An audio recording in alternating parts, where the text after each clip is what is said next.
వ్యవసాయ యంత్రాలు, కోత, విత్తనాల పరికరాలు ఇవన్నిటి మీద 12% నుండి 5% కు రిడక్షన్ అయింది. తర్వాత రైతుల ఖర్చులు తగ్గి ఉత్పత్తి పెరిగేలా మోదీ ప్రభుత్వం నిర్ణయం తీసుకుంది. దాంట్లో ముఖ్యంగా ట్రాక్టర్ టైర్లు, బయోపెస్టిసైడ్స్, డ్రిప్ ఇరిగేషన్ ఇవన్నిటి మీదకి వెళ్ళి 18% నుండి 5% అంటే డైరెక్ట్ గా 13% రిడక్ట్. తర్వాత పేద పిల్లలకు నాణ్యమైన విద్య అందించే మోదీ ప్రభుత్వ సంకల్పంతో విద్యార్థులకు గిఫ్ట్ గా జీరో ట్యాక్స్, మ్యాప్ మీద, పుస్తకాల మీద, నోట్ బుక్స్, పెన్సిల్స్, ఇరేజర్స్ ఇట్లాంటివన్నిటి మీద జీరో ట్యాక్స్. తర్వాత మధ్యతరగతి మిడిల్ క్లాస్ కుటుంబాలకి ముఖ్యంగా మనకు ట్రాన్స్పోర్ట్ లో వచ్చేది పెట్రోల్, డీజిల్, హైబ్రిడ్ కార్లపై GST 28% నుండి 18% కి వచ్చింది. అది 3 వీలర్ బైక్స్, మళ్ళీ ట్రాన్స్పోర్ట్ వెహికల్స్ మీద ఇది కూడా 28% నుండి 18% కు రావడం జరిగింది. ఎలక్ట్రానిక్స్ ఇంకా తగ్గించడం జరిగింది.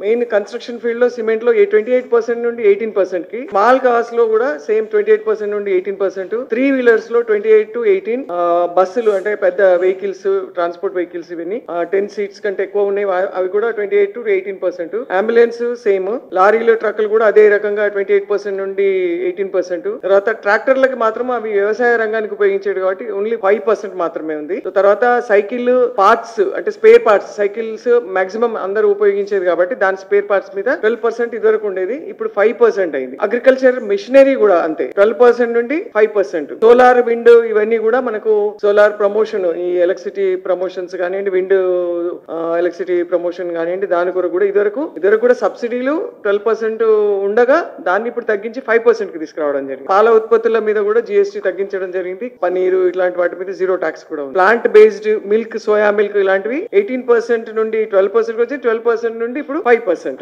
తర్వాత మెడికల్ డివైజెస్ మీద కూడా 12% ఉండే, అంటే ఇప్పుడు మనం స్టంట్లు ఇట్లాంటివన్నీ కూడా చాలా మెడికల్ ప్రాబ్లమ్స్ తోని వాటి మీద కాస్ట్ బాగా పడుతుంది కాబట్టి వాటి మీద కూడా 12%, 5%. ఇన్సూరెన్స్ మీద ఆల్మోస్ట్ జీరో ట్యాక్స్ పెట్టారు. మెడిసిన్స్, అన్ని డ్రగ్స్ మీద ఓన్లీ 5%. ఇప్పటి వరకు 12% ఉంది దాంట్లో. సో ఇలా చెప్తూ పోతే చాలా పెద్ద లిస్ట్ ఉంది. అంటే కంపారిజన్ చేస్తూ తీసుకోవడం, రెగ్యులర్ గా వాడే వాటి మీద చేయడం జరిగింది. మొత్తం 1+3 మెంబర్స్, ఒక కన్వీనర్, 3 కో కన్వీనర్స్ తోని జిల్లాలో కమిటీలు వేయడం జరిగింది. ఆల్రెడీ నిన్న వాళ్ళందరితో జూమ్ మీటింగ్ పెట్టుకోవడం జరిగింది. వారికి ఈ విషయాలన్నీ చెప్పడం జరిగింది. సో జిల్లా స్థాయిలో ప్రెస్ మీట్ అన్నది ఈ 3 రోజులలో 20th, 21st, 22nd లో జిల్లా స్థాయిలో ప్రెస్ మీట్లు ఉంటాయి. తర్వాత అసెంబ్లీ లెవెల్లో అవగాహన కార్యక్రమాలు ఉంటాయి. మొత్తం అన్ని అంటే ఓన్లీ పార్టీ కార్యకర్తలు కాకుండా అందరూ స్టేక్ హోల్డర్స్ నుండి, అంటే జనరల్ పబ్లిక్ నుండి మొదలు పెడితే పికి కానివ్వండి, అక్కడ ఉన్న బిజినెస్ ఫోరమ్స్ కానివ్వండి, అసోసియేషన్స్ కానివ్వండి, అన్ని రకాలుగా డిఫరెంట్ పబ్లిక్ నుండి 500 మంది నుండి మొదలు పెడితే 3000 వరకు కూడా మెంబర్స్ తోని మనం ఒక జనరల్ అవగాహన కార్యక్రమాన్ని